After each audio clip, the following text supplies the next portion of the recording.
culture is more than just entertainment. It's a lens into society, relationships, and human behavior. I'm Grace, and here on the Grace Report, we dive into stories beyond the headlines. Whether it's reality TV drama, celebrity scandals, or royal family intrigue, I'm here to break it all down. What it means, why it matters, and how it reflects the world we live in. Join the conversation, share your take, and let's make sense of the culture shaping our lives one story at a time. Wow, thank God it's Monday. Good morning, y'all. Hey, how could I forget that it was, and why am I wearing these? How could I forget that it was Mother's Day weekend? I hope you all had a fantastic time celebrating. Happy Mother's Day to all of the mothers out there in the Grace Report community. You know, the Mother's Day here is a different date than the one for you guys, so I completely forgot about it. I felt so bad. I was looking at the family group chat and all the messages started coming through. I was like, oh God, I have failed. My bad, my bad, my bad. Here, however, there was some kind of like a holiday, like a long weekend. In May, pretty much people don't really work. Like every week, there's like a long weekend sort of a thing. So for like the salsa classes, some of them got canceled, bachata, etc. So it was kind of like a chill weekend here on my end. Nice to see all of you here. We've got Jaleesa, Acacia, Venetia, Nikki, Leah, Melissa, April, Sal, Two Snaps in the Z formation, Winnie, Bree, and more. Shout out to those of you in the bushes as well. Good morning.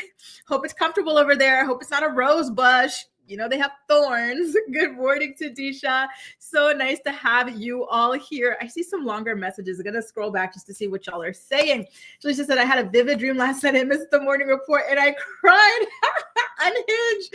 That is so cute, Jaleesa. Oh my God. That is absolutely adorable. Thank God you're here and you didn't miss it. I don't want you crying anymore. So nice to see y'all here. How did you guys celebrate Mother's Day? Sal says, buenos dias. Hope the moms had a great weekend. Me too. And buenos dias to you too, Sal. So nice to have you. Cynthia's back, N's back, Gala's here as well. Nice to see you, Gala. Ronnie, Lucky, Miss B. So nice to have all of you here. Cynthia finished season 7 of Vanderpump. So you zoomed past me. I'm still midway through season 7. I have to get back on that. I was watching a little bit more while I was painting my nails over the weekend, but I didn't get to finish it. Good morning from sunny California. I'm jealous, MLSB. So nice to have you. And don't forget, yes, today is day 1 of the Diddy trial. And Mims is there. What?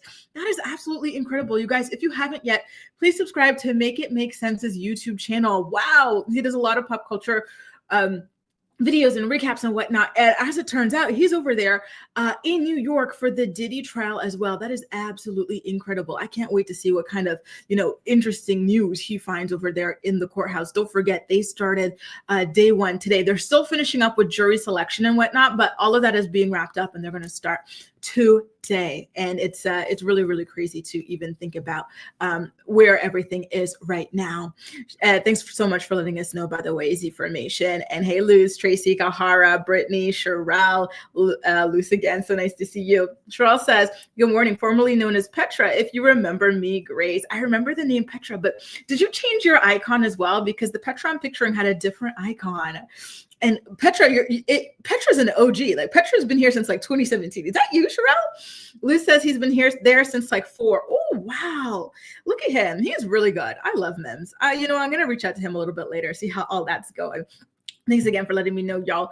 By the way, I have had this tweet or whatever you call it, this thread or the stitch from Threads in my docket for the longest time. And I keep forgetting to bring it up to you guys because I saw this maybe 2 weeks ago now.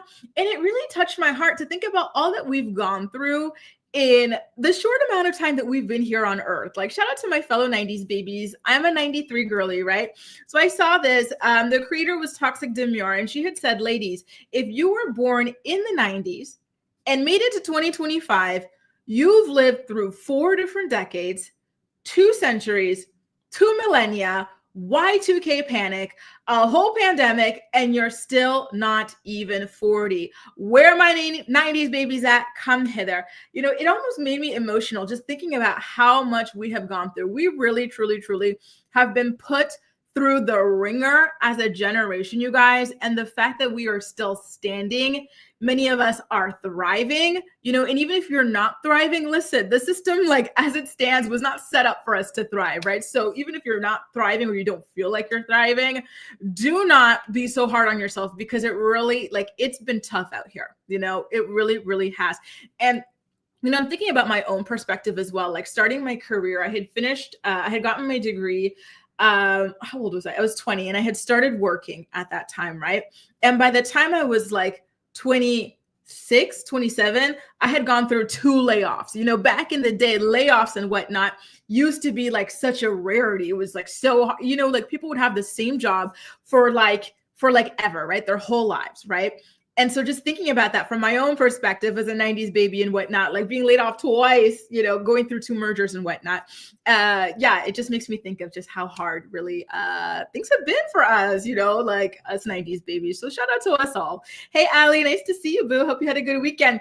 Gwen says, anyone know which Real Housewives cast member was installed at the Holocaust Museum over here? No?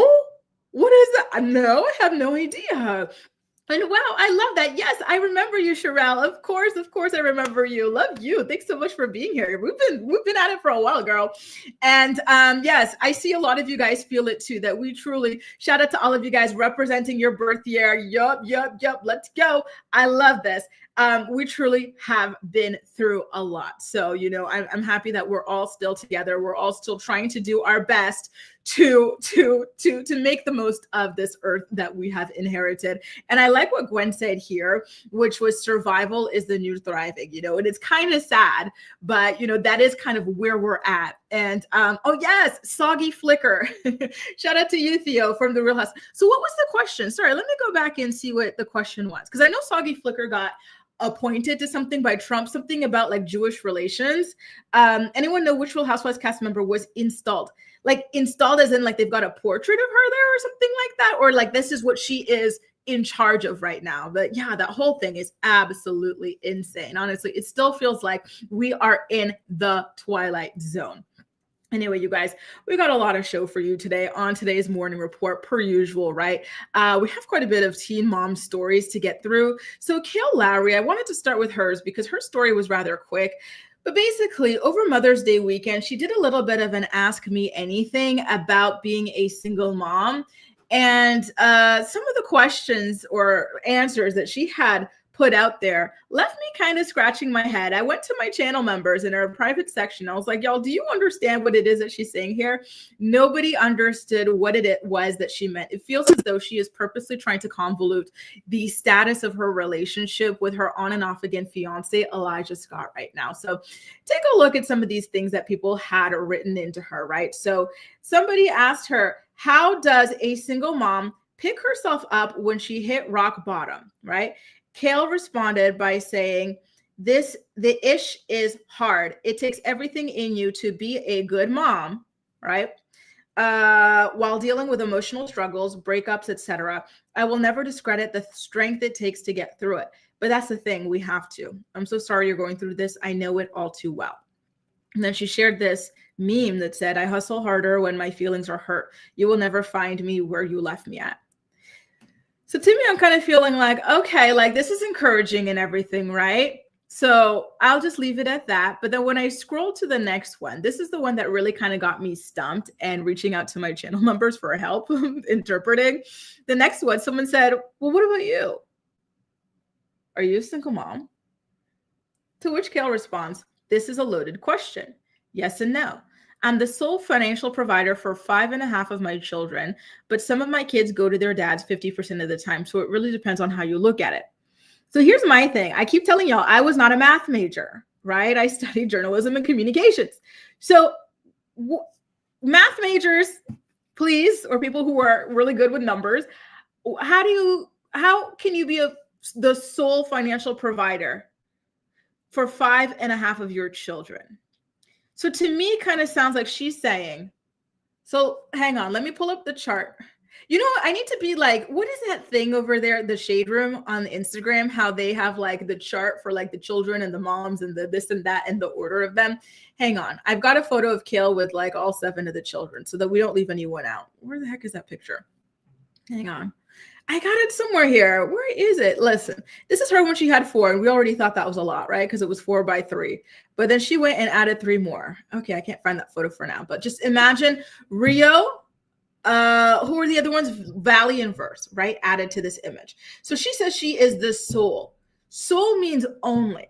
She is the only financial provider for 5.5 of her kids. So I know that she talks about this on her podcast all the time, that Javi and her split the expenses 50-50 for Lincoln. So she's definitely not the sole for him. We know that she thinks Chris is a deadbeat, right? She says Chris is a deadbeat, which, I think is true. It seems true, right? So, and I think she is counting herself as the sole provider for those children. So those are, how many does she have with that man? 2, which leaves us with 3 children. 4 children. The twins, Rio and Isaac. We all know that Joe has money now, right? Joe has a lot of money. He's got a real estate empire. He is raking in the money. He is a 50-50 parent to Isaac. So I don't think it's Isaac either. So when she says she's a sole financial provider to 5.5 children, and I'm trying to count, I'm thinking she's talking about Lux. She's talking about Creed. She's talking about the twins. And she's talking about Rio. Those are the 5 that I can picture. But where does the 0.5 come from? Is she saying that Joe has slacked as, at his financial responsibilities, and so now she is helping, to cover his costs? Is she saying that Javi did? Is it because now actually, what? I'm trying to workshop this out loud, y'all. Is it because now Javi lives in a different state, right? He's in Virginia Beach or something like that. And so she has which one? Oh, Lord. Which one does she have with Javi, y'all? Lincoln. So she has Lincoln the majority of the time. So it went from 50-50 to her having him the majority of the time. So now she's upping how much she contributes to him. So that's what I'm thinking. The kids with Chris, the kids with Elijah, the kid with Javi, 70% of the time. What about you guys? I wish I had the option to put up a multiple choice question here somewhere, because I'm trying to figure it out, right? 5.5, I do not get it either. To me, it sounds like she's referring to the new situation with Lincoln now that Javi is out of state, right? And to me, when somebody asks you, are you a single mom? And you say it's complicated and you're supposedly engaged, it's looking like you're no longer engaged either, right? Because I think that she could have said something like, and on top of that, I've got my fiance living with me and the children, and he is so heavily involved, because this is something that she had always been speaking very highly of Elijah for, that he is extremely involved. He is the most, see, Chandler, we're all pulling out our fingers trying to make it make sense, right? So she's always bragged about how involved Elijah is. Elijah really, really has been Mr. Mom. And now there's no mention of him, right? So that's what I'm getting. But here's the thing. Elijah has money. He doesn't have Kale money, right? However, he had the money to buy a home. He has the money to buy a truck. And then on top of that, I just, for her to say she's the sole provider, are we really going to say now that Elijah does not at all financially contribute to these children? He's always worked. He's always maintained his job. So why wouldn't he be financially providing to these children? Why would you have 3 kids? Why would you even have 5 kids? Right? This is the thing. This is poor. Can I, do y'all have your children here? Can I swear? You know what? Let me just, I'll use an exchange. This is poor kitty management. To have 5.5 kids that you are the sole provider of is absolutely insane in this world full of birth control, right? Why would you have 2 kids with a man who doesn't have a pot to piss in, who lives in his grandma's attic? Then you go from that, and you'd think that in your 30s, you learned your damn lesson, right? Then you go find yourself a 20-year-old or a 21 or 22-year-old, and you go pop out 3 kids for him. And now you're saying that he's broke too, and he doesn't contribute to these kids either. What is that? I do not understand. What is that? Right? What is that? But here's the thing. Elijah, he has a job. don't the trades pay like a good amount of money? Like he works in some kind of like construction or something. So why wouldn't he be contributing to those children? I do not understand the 0.5. Exactly, Brie. Who are we dragging? I get the feeling that this is Javi. Oh, Lord have mercy. Acacia says, didn't he buy that home with his ex-wife, Elijah? Right? He had the money to qualify for a mortgage, which to me would mean he has the money to contribute to his children, right?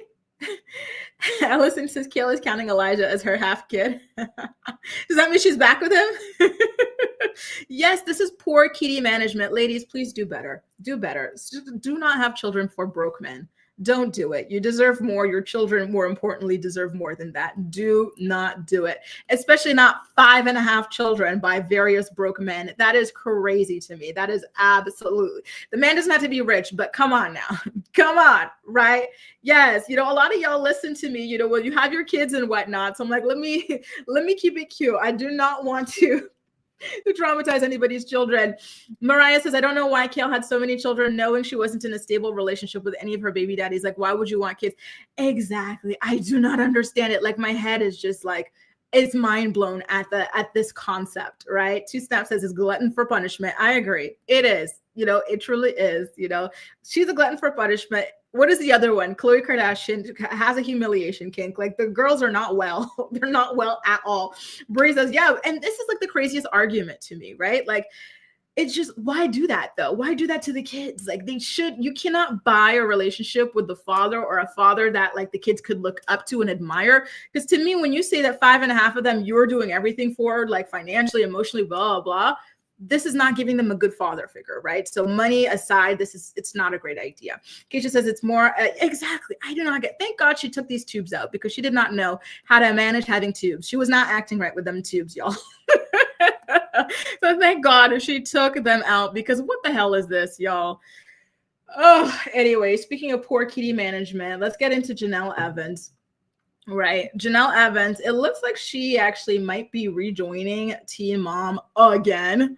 And not only that, but it looks like Farrah Abraham might actually be another person tapped to join the show. Because listen, on va pas se mentir, comme on dit en français, we're not going to lie to ourselves. That show is flopping hard. It's not interesting. They're dragging out the same 2 storylines over and over. Like, we get it. We do not care, right? We miss the train wrecks. Jenelle is a train wreck. Farrah is a train wreck. They're very problematic people, but they have a lot of like things going on in their world that I think the show is looking for because they're not really getting it with the current ladies. And so shout out to the US Sun because they're saying that their sources who is connected to production spoke to them about Jenelle having a recent meeting with Larry Musnick. Do you guys remember Larry, the one that had that beef with Farrah outside of her house and she was like yelling at him and whatnot, like the shorter guy? He had dinner with Jenelle and Farrah and Ashley. So Ashley's already on the show, right? They just happened to do this event together. And so Larry was there to join them for this dinner. And yeah, it looks like they were discussing the possibility of Jenelle and Farrah coming back to the show as well, you guys. I don't have any more details than that. It's all kind of high level, sort of like kicking the idea around. And I think personally that both ladies would be open to the possibility. We've already seen Jenelle come running back the last time that they dangled a carrot in front of her face, though they only used her for a couple of episodes there. And Farrah is another one. We saw her there do Teen Mom Family Reunion. She was very quick to pop on and do that as well. So I don't see them saying no to this at all, to be honest with you guys. And so I'm kind of curious how you guys feel. I know that they're not the greatest people and whatnot, but do you think that like their particular brand of crazy or mess or anything like that, do you think that that is what's missing from the current iteration of the show and that, the ratings would go up or you would tune back in? Because it's not rare for me to read comments from you guys whenever I do my recaps that y'all don't really watch the show like that. You mostly keep up with recaps, Twitter, Reddit, these sorts of things, right? And so I think that they want to get you guys because you're obviously still interested in what's going on in the Teen Mom universe. It's just you need a reason to tune in, right? But at the same time, I'm thinking, well, didn't people boycott? They contacted all these advertisers and whatnot. to get Jenelle off specifically. So I don't know that would be, isn't it the best? I don't know that would be the thing to bring people back, to be honest. And the last time that Jenelle was back, did it really boost ratings like that? Like, yeah, there was a slight little increase, but it wasn't very sustainable either. So I'm not sure, right? April says, I honestly hope they cancel the show and bring back authentic reality TV MTV used to have, like Newlyweds, Ashley Simpson Show, Cheyenne, Real World, etc. Oh, I would love to have the Real World back. You know what? Here's my thing, though. I will tell you, the reality television landscape is rapidly changing, and we're seeing that with Bravo TV especially. And so I am wondering if MTV is going to follow suit and potentially start handing out spinoffs. Bravo was really ahead of the game, handing out spinoffs early, right? Whenever people would be expecting babies, whenever people would be getting married, these sorts of things led to spinoffs, and the spinoffs would do rather well. MTV or the Teen Mom franchise did try that. We saw the Being specials and whatnot, and those did particularly well as well, right? And so now in Bravo, what else do they have? They've got the kids, the next generation, getting their own show. I think that the Teen Mom franchise is angling to follow in that direction as well. Don't be surprised if that happens. Maybe they'll do, like they have the Housewives Ultimate Girls Trip. Now there's like Bravo Love Hotel. I can see them potentially going down that route with these girls, right? They tried it already with Family Reunion. I think this kind of is one of their bread and butters, right, for the show and whatnot. They still have ridiculousness, catfish, blah, blah, but this is like the show that people are so attached to. This is the longest running one. So I do think that they want to continue finding innovative ways to get people watching it again. And so again, I don't know that bringing Jenelle and Farrah back will necessarily be the key to it, but I do definitely think that this is something that they are playing around with. Don't forget, y'all, it's so cheap to produce reality TV compared to scripted television. So I do see why they push for it so hard, right? Mind you, when it comes to the possibility of Jenelle's children filming for the show, I do think that 2 out of 3 of them will be able to. So Jace, of course, she's got custody of him. She's also got custody of Kaiser. Like, those fathers are not involved. Ensley's father, David, is not really involved with Ensley at all. But the last time that Jenelle came back to the show, we did not get to see Ensley. We only got to see the other children. And it was because her deadbeat estranged husband, the dog killing one, David, he is being spiteful with her, right? So just to stick it to Jenelle, he does not want for his daughter Ensley to be filmed for the show. And he's such a, I'm sorry, y'all, he's such a bee, like to the highest degree, right? The way he was so excited, so desperate for his close-up, running onto every red carpet when he was with Jenelle, right? Rushing to have a child with her, having that child on television, everything. But as soon as Jenelle is on the show and he can't be on it, he tried to ruin it for her, get her fired and everything. Now he's blocking his child from being on the show. It's nothing to do with it being in the child's best interest, right? And I'm already like, we already know that it's not in the best interest of a child to be on reality TV, right? Like, let's be honest here, right? But he's only doing it to stick it to his ex. And I find that to be particularly lame, but I digress.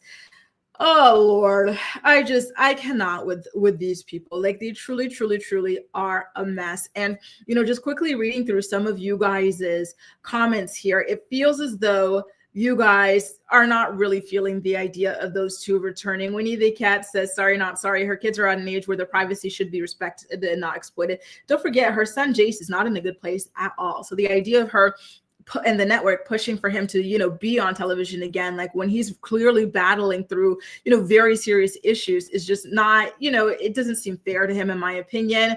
Raven says Jenelle and Farrah will bring in views and drama. And Kahara says they need to bring back My Super Sweet 16. Lisa says, I mean, why not? But if Jenelle is back, I want her messy life on display, not this curated stuff. Also get Jace on TV. He might feel comfortable confronting Jenelle on camera. Ooh, can you imagine that scene? Bree says, this current cast is boring. I'm sick of Cheyenne crying, Jade and her mom, same old crap, and Kate crying about Carly. Macy's boring too. Amber super. Exactly. Y'all, this is why I'm so delayed with the thing is just not interesting, y'all. I have to drag myself to watch that show because it is just not interesting. Like, I miss it so much, right?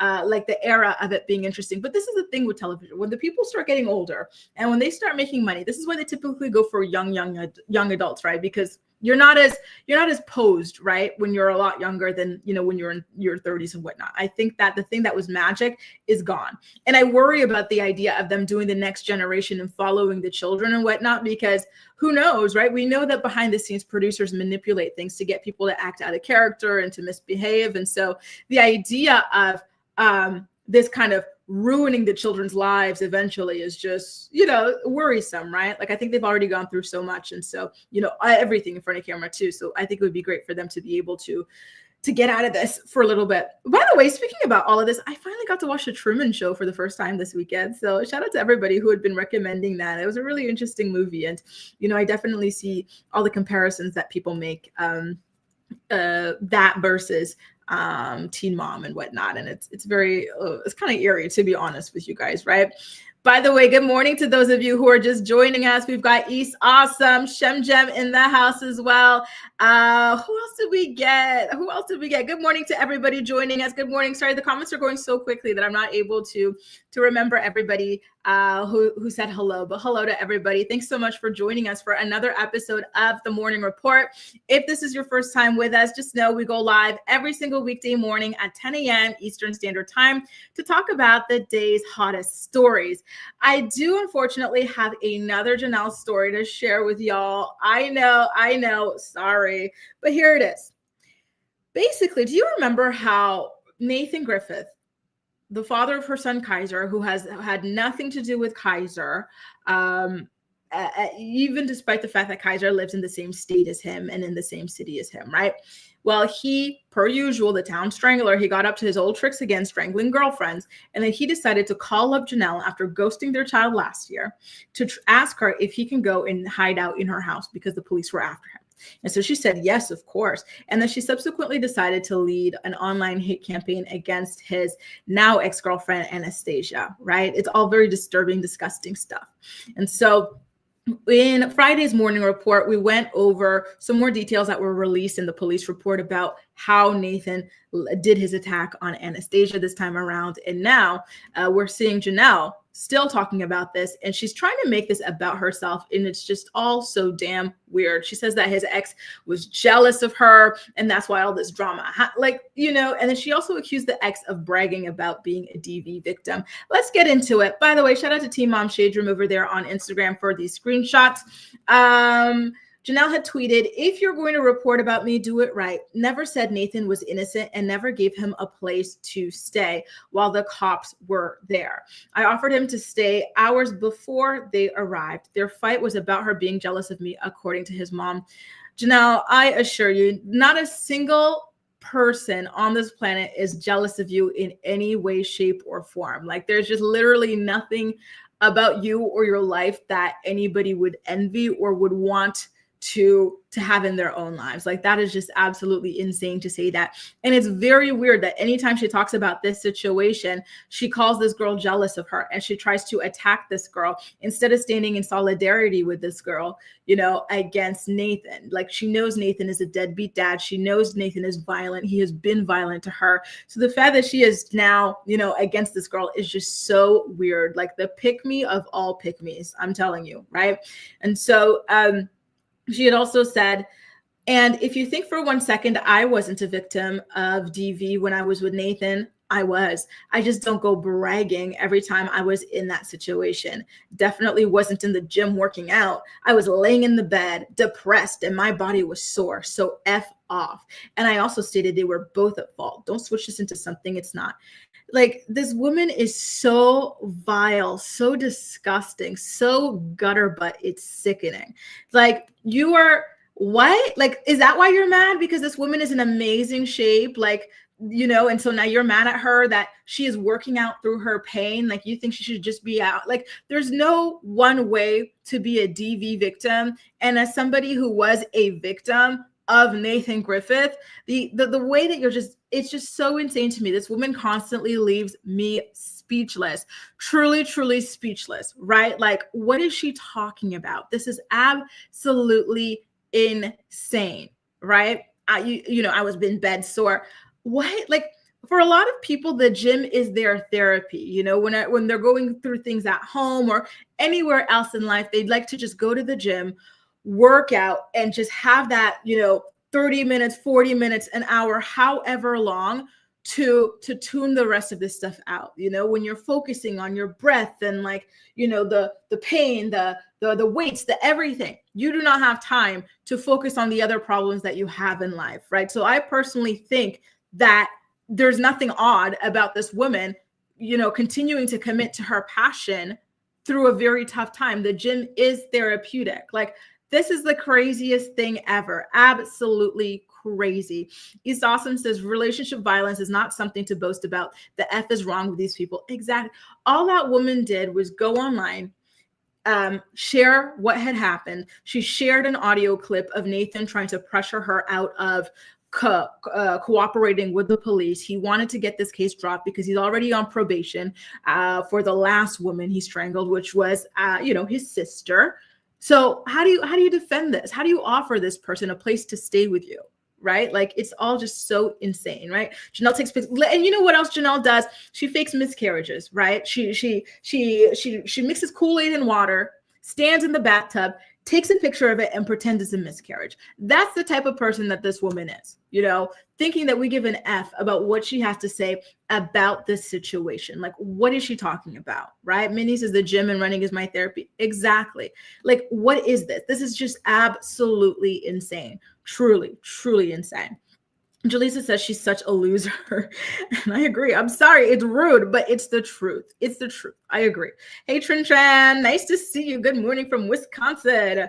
Nicole says Jenelle is literally psychotic. And I agree.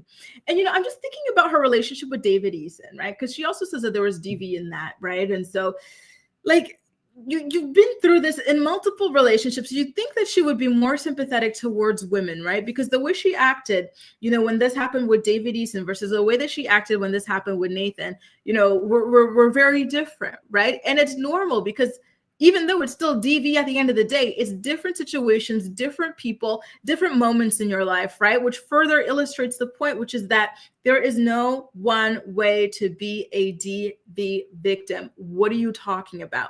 This is almost as bad as the time that she went and led a smear campaign against her own son when her disgusting, unemployed, dog-killing husband strangled him in front of her face. Right? Like, the woman is unwell, truly, truly unwell, true piece of garbage that one is. My God. Let's get into the, speaking of pieces of garbage, y'all, why don't we get into the Kanye West story, shall we? So I actually have a quick story regarding Kanye West and his former friendship with John Legend. So I don't know if you guys are aware of this or not. I actually completely forgot about it until this story popped up. But basically, Kanye West used to be really close friends with John Legend, right? I think that we all know. There was that famous selfie at like this restaurant when Kanye was married to Kim, and John and Chrissy were there. Beyonce and Jay-Z, I think, were there, or some, a bunch of big power couples, right? So like, I knew they were friends, but I didn't know that Kanye had signed John Legend to Good Music in 2004. So that was major, right?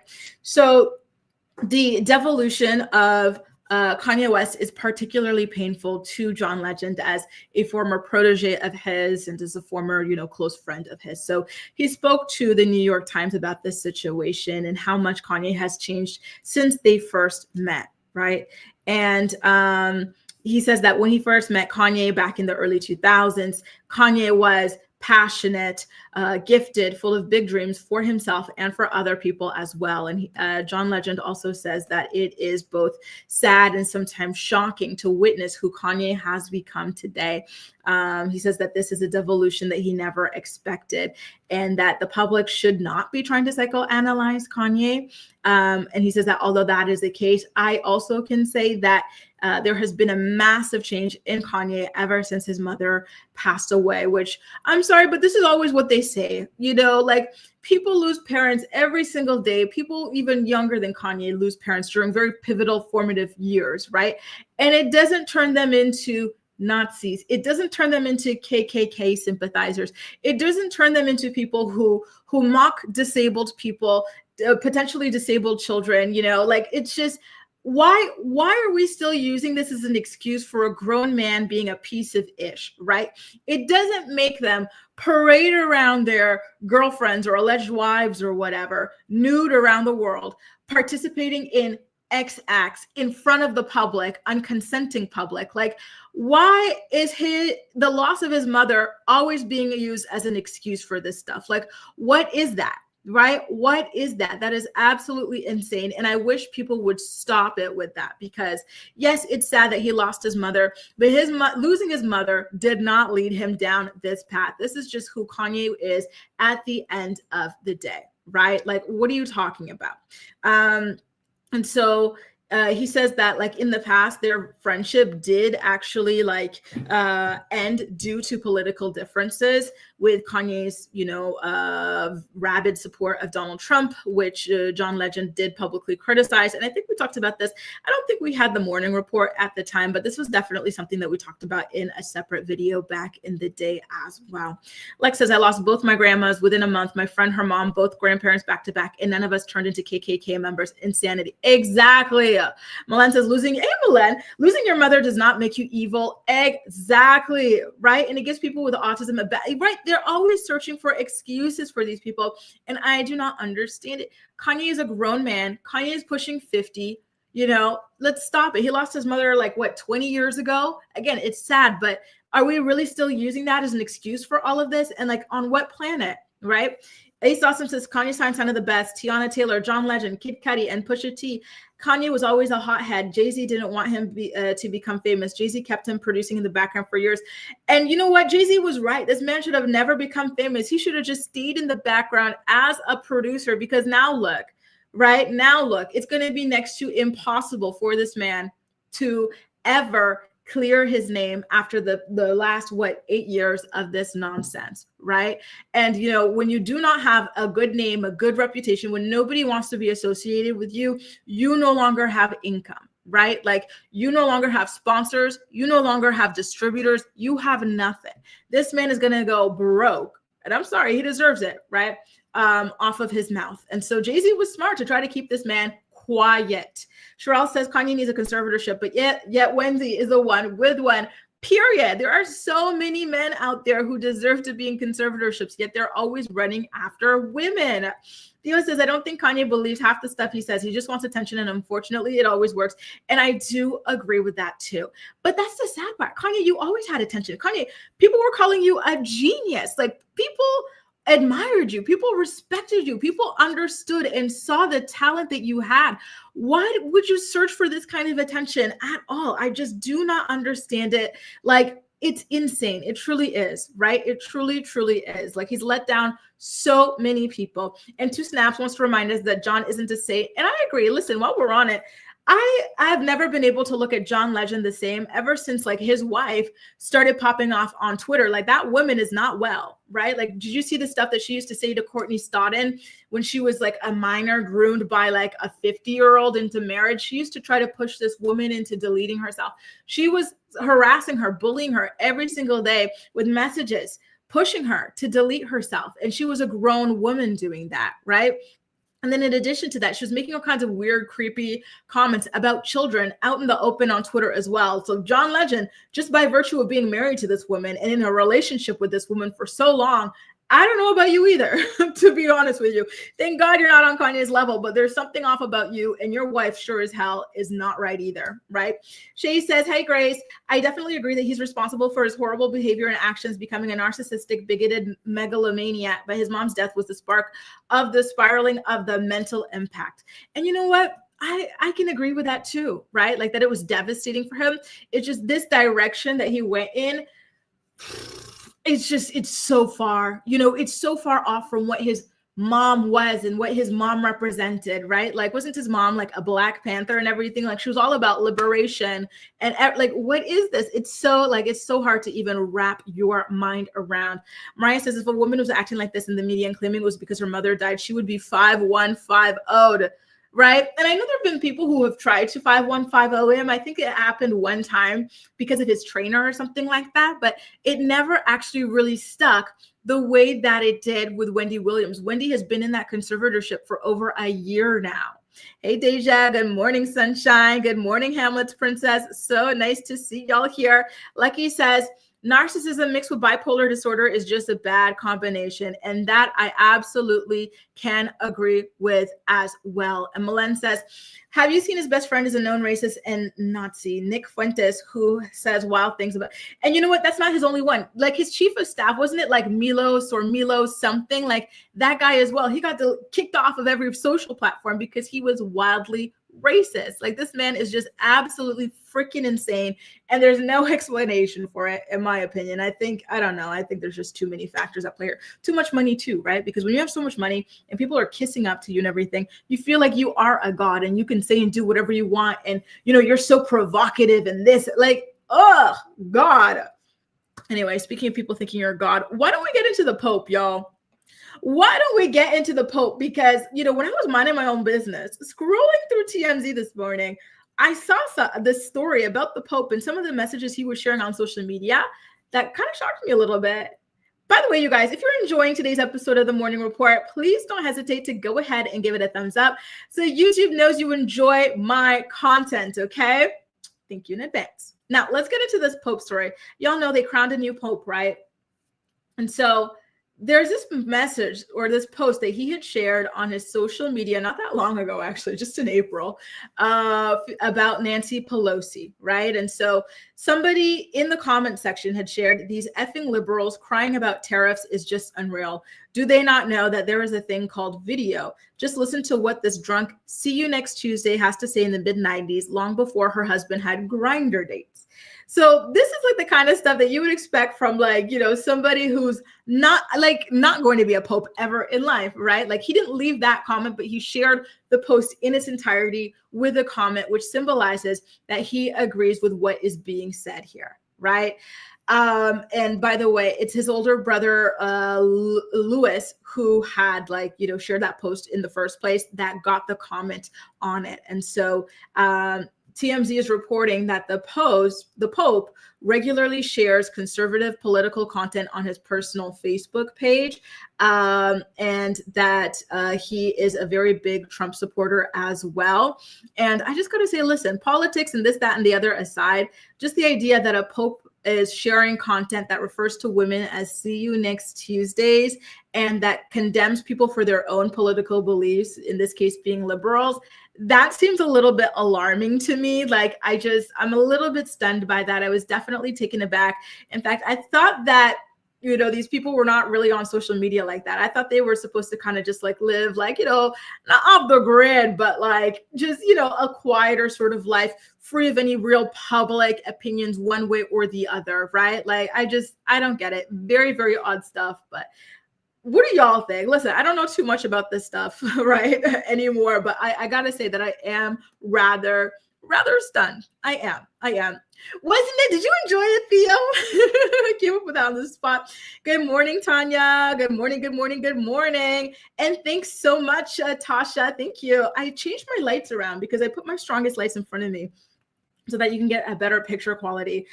Two Snap. Oh, these are fighting words. Two Snap says, aren't the Pope's PDF files? Oh, Diva Tequila says, love from Toronto. Hey, Toronto. Shout out to Toronto, my Canadians in the house. Hey, booze. Deja says, also regarding Elijah cheating on her, let's be real. He's young and hurt people.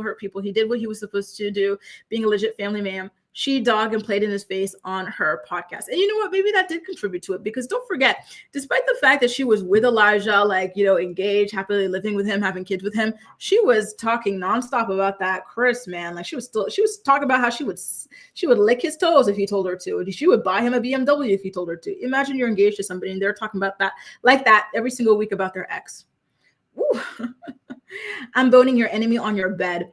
East Awesome says, Nostradamus, American Pope will be the worst chapter for the Catholic Church. It will be another trashy dumpster fire.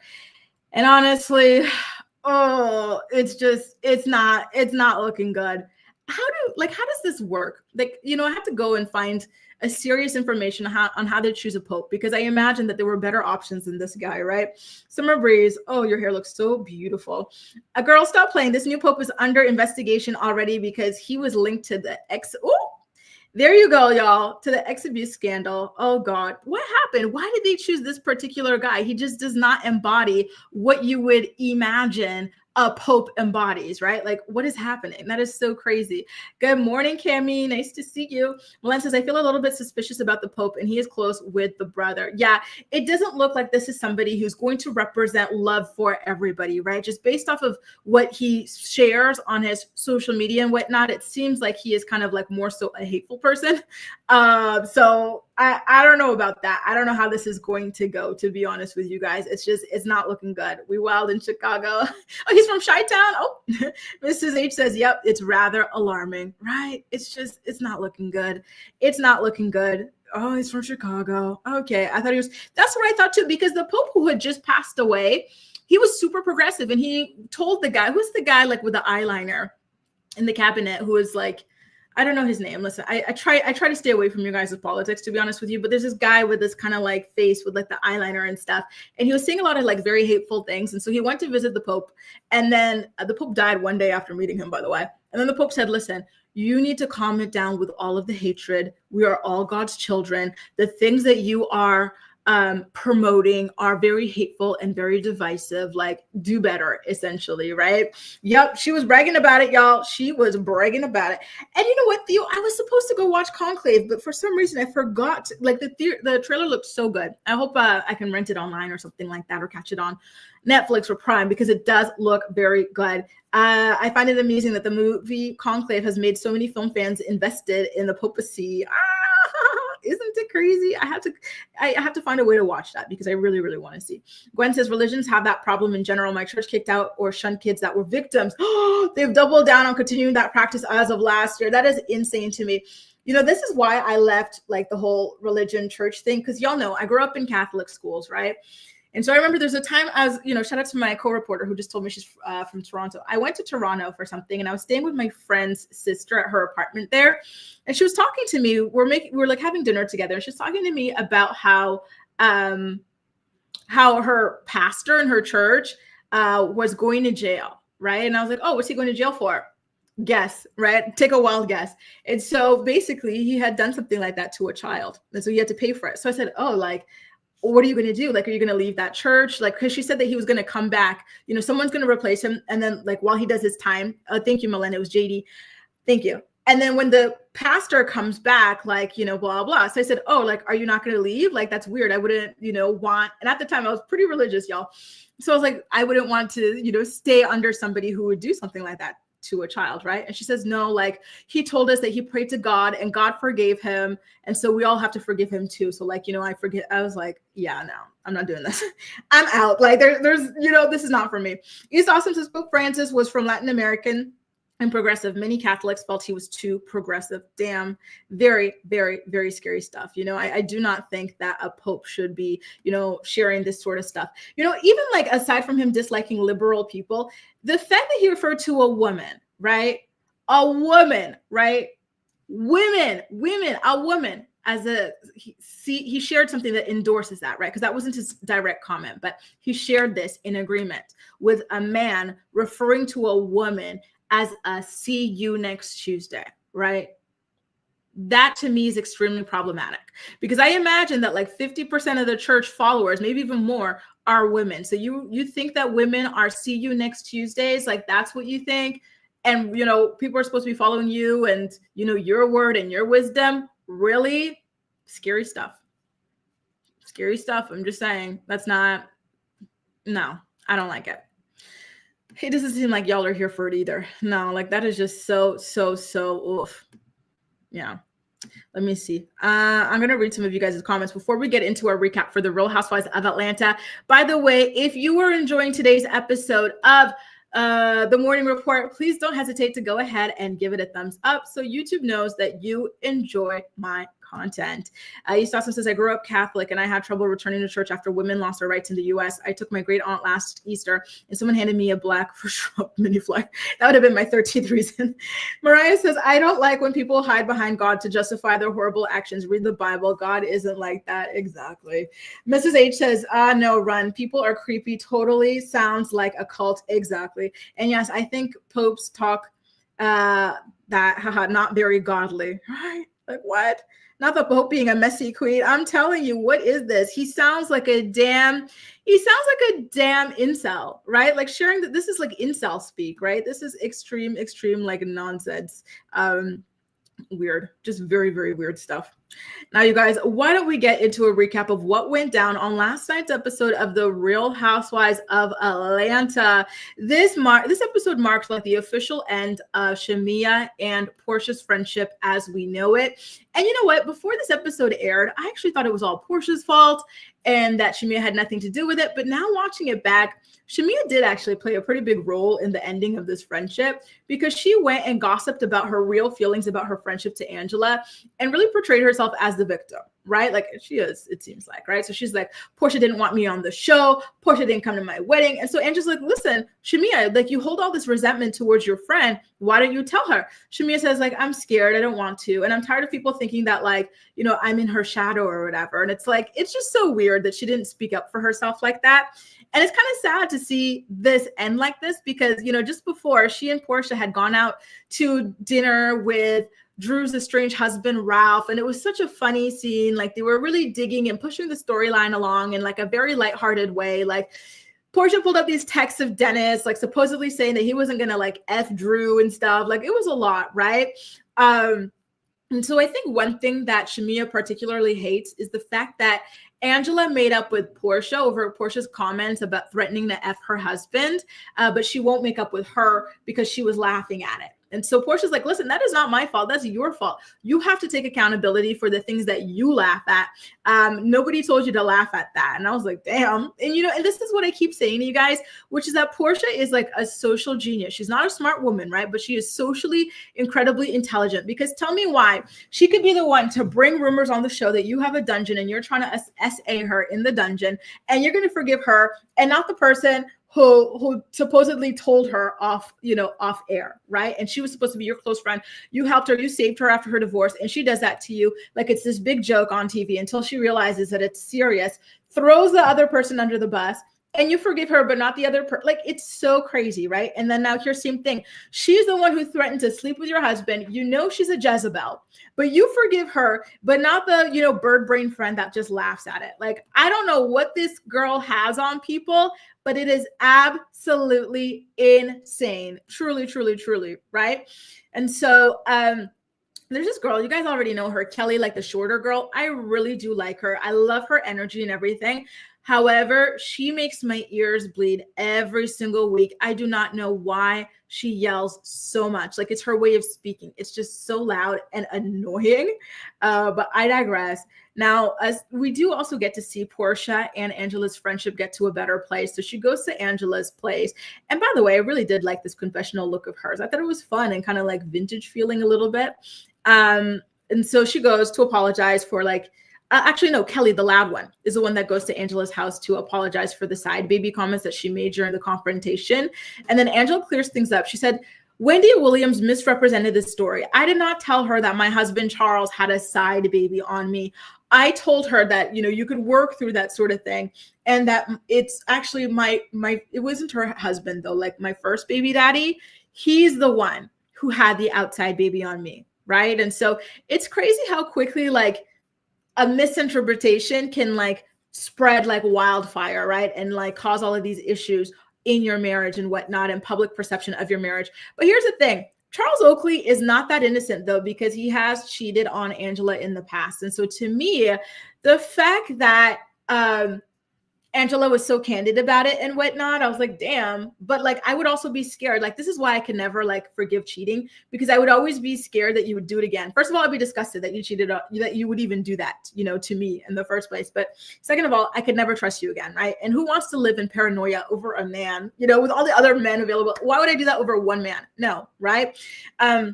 And so basically Charles did cheat on her, and she explains it as him going through things and he just needed some validation, outside validation. And she's like, marriage is not the fairy tale you think. Do you guys ever notice that it's always women suffering and talking about how marriage requires suffering?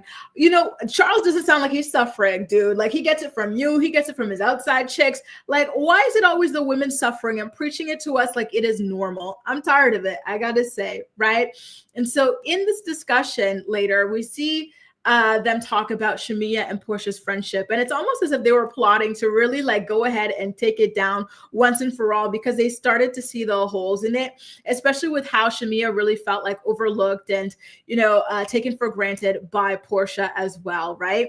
And so I just got to say, like, I do not understand why Shamea sees herself as below or beneath Porsha by the way that she acts and is so scared of her and stuff. Like, it's all just really, really weird. I'm not even going to lie to you guys. But I digress. And can I say, and I've been saying this from the very beginning of the season, I do not think that Shamea is very happy right now. You can always see in people's eyes, like they'll sparkle or something, right? Like if they're happy or in a good place. But then when they're not, you could really, truly, truly just see like something there that tells you like that they're in pain. Like even in this picture, you can tell she's not happy, right? So this entire episode is the same thing. And I don't think it's just over her friendship with Porsha. I think it's just to do with a lot of stuff, her daughter's health issues, the husband pushing for another child, even though she's scared of like, another pregnancy loss or surrogate issues and whatnot. Like it's just an awful lot, right? Anyway, Angela truly was the star of this episode, right? And I saw somebody leave a comment about this. I believe it was you, East Awesome. Let me go ahead and pull it back up. But, a lot of people really do love Angela, myself included. East Awesome says Angela's story arc is everything. Angela orchestrated this whole thing. Angela clearly wanted Jedi levels for revenge. She played Shamea and Porsha against each other, divide and conquer. She is so smart. She truly, truly is, right? And so I am loving it for her.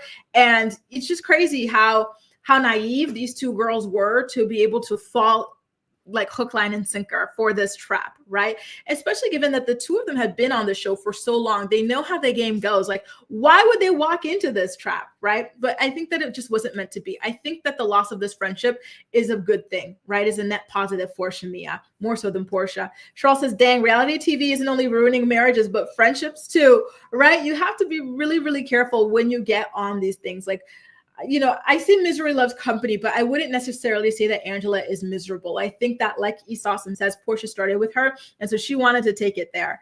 Natalie said Shamea was on Watch What Happens Live with Ariana Madix last night. And oh my God, Shamea would not stop talking, giving birth. Really?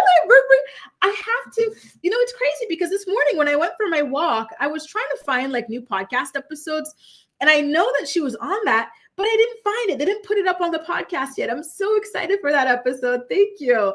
Malin says, I would not feel bad if Porsha takes Shamea's man. She's just a pick me. And here's the thing. I agree. And it's only because Shamea supports it in other people, right? You were there when she was like playing. Listen, we know that Fallon was not the best wife to Simon either. And she had her man on the side. However, to let this man and to be there smiling alongside this man as he publicly taunts his estranged wife, right? It's not cool as a woman, right?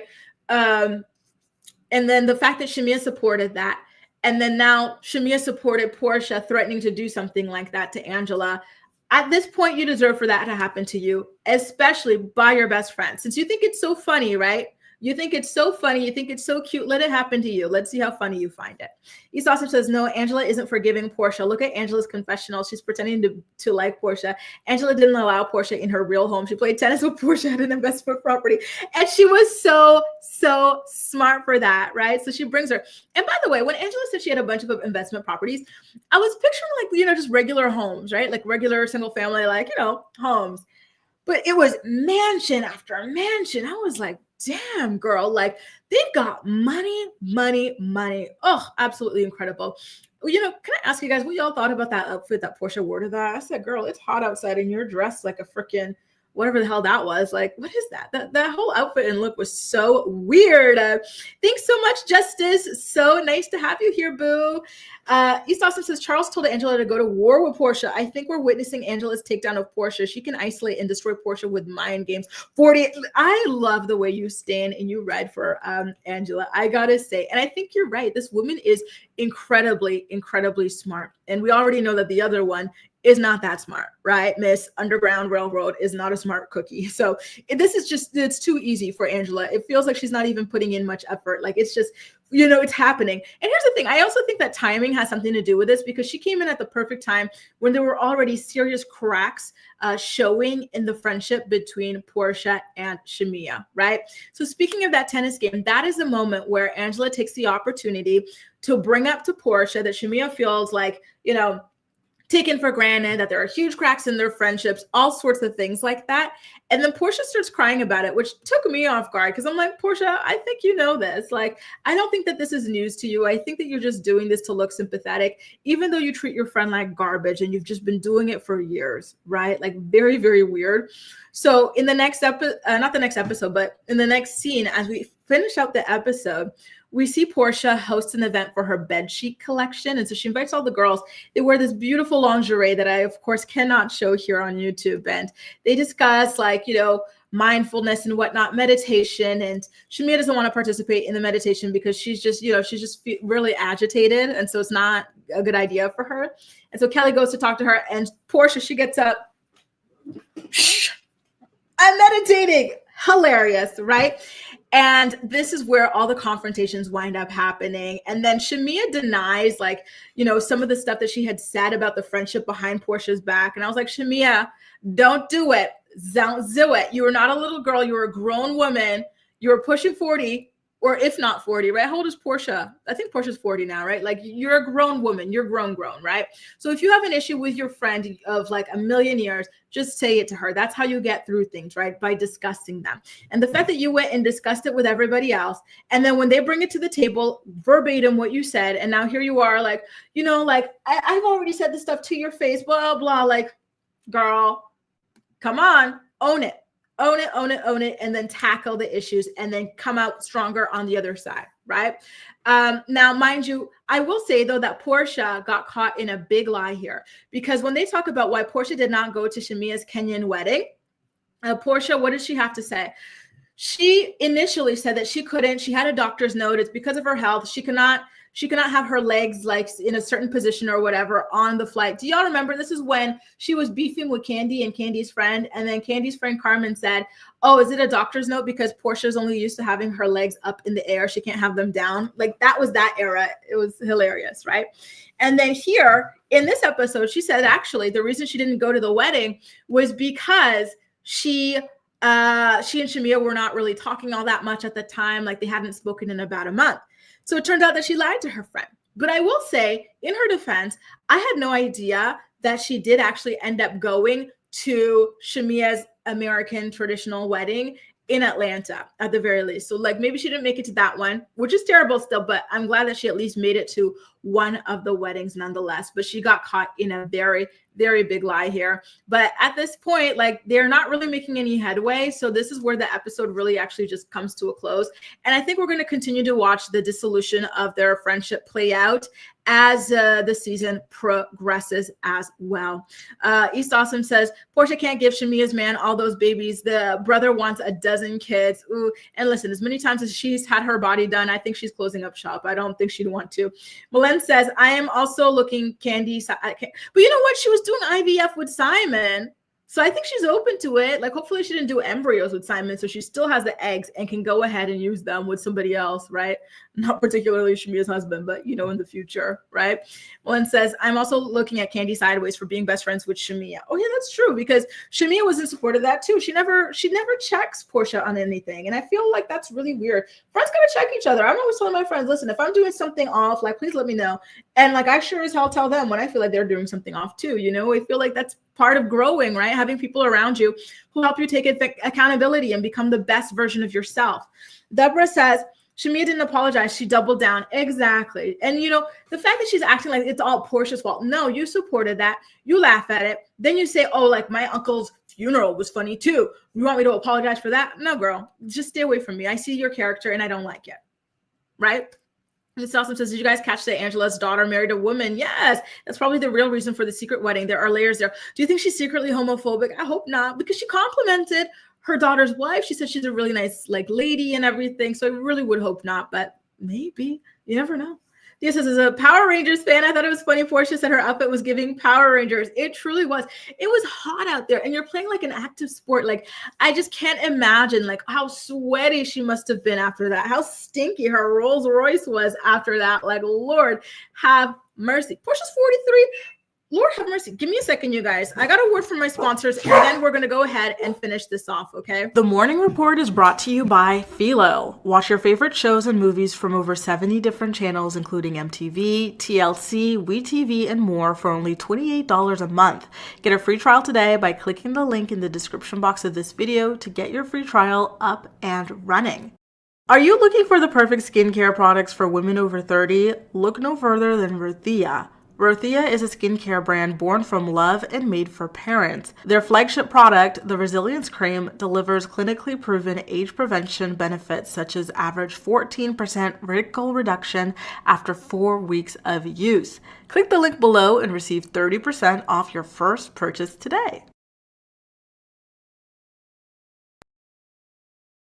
So I have to say that she wears it really, really well. Like, not only in just like, how beautiful she is and everything like that, and how jovial or youthful her energy is and everything like that. She really, really, truly rocks it. So I would never have guessed ever, ever, ever.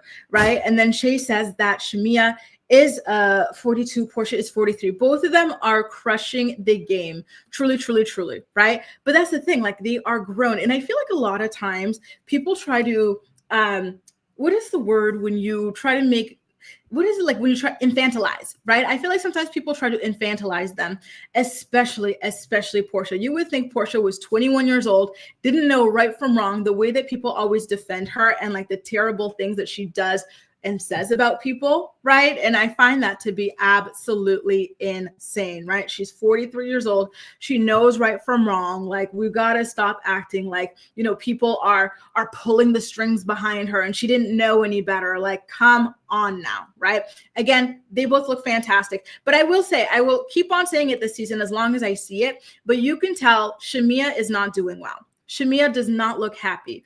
And, it makes me really, really sad for her. I think that she wants to find peace. I think she wants to be comfortable and everything, but you can tell, like, and it's not just the friendship, but in general, like life is lifing for her. And you see that in her eyes throughout the entire episode as well. But I digress, you guys. Speaking of Kenya, can I tell you guys, y'all know I'm Kenyan, right? I finally got to make this dish that I have been trying to make for a while.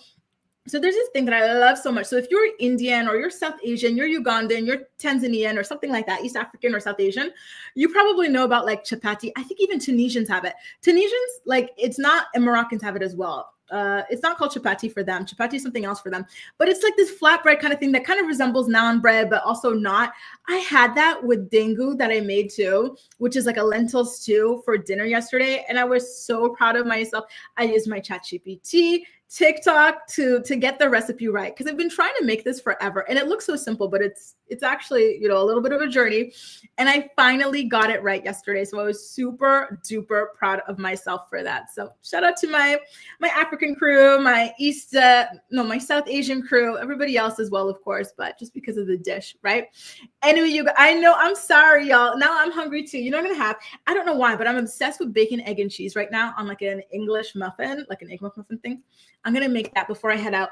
Remember, we didn't really have salsa or bachata this weekend, and so I am craving to go dance. So I'm going to go ahead and do that tonight. I'm going to do a little bit of lifting, a little bit of dancing, getting ready to head out. I'm going to do a little video for my channel members before I head out, but I'm definitely going to do that. Was Love Hotel on last night as well? They are really jamming, packing like really good shows on the same day. I have to watch Love Hotel tonight then when I come back from the gym, okay? And by the way, I did have some comments that I wanted to get into. So speaking of East Austin, you said Love Hotel was a hot mess last night, RHOA. I had no clue that Love Hotel was on the Sundays. Why don't they pick an empty day for this? Because both of them, at the same time is a little bit much, I'll say. Brittany had also said they should wipe the slate and start over again with new teen moms. I agree. At this point, like, I think they can go ahead and find new people and slowly infuse them one by one, right? So we get used to them until they get rid of the originals, because this is what they did to Cheyenne, right? Like, they infused her with like people that were already there. And like, now we get it. We know her, we follow her story, but they should start doing that. Out of one new person, we're a new person, until you have a whole new cast, instead of just boom, whole new cast, and we're not attached to any of them and we shut the TV off, right? Tanisha says, I'm just thinking about the fact that Elijah had no kids when he first found Kale attractive. I wouldn't date a man with 1 kid. So yeah, to take on 4 is nuts. Then to have 3 with her back to back is crazy. I agree. There was always something off there. And especially his age. The man was like 25 years old, freshly divorced, like absolutely insane. And yes, oh my God, y'all. Okay, I have to go and watch this. I'm gonna go ahead and watch this when I finish with all the stuff I gotta do tonight. Okay, you guys. I'm sorry. I had no clue it was Sundays, but I love Hotel, and I'm really looking forward to seeing the new episode. And love you too, Dallas. I've been dying to visit your city, by the way. Take good care, you guys. And if you enjoyed today's episode of the Morning Report, please don't hesitate to go ahead and give it a thumbs up. And I'll see you tomorrow at 10 a.m. Eastern Standard Time. Bye, guys.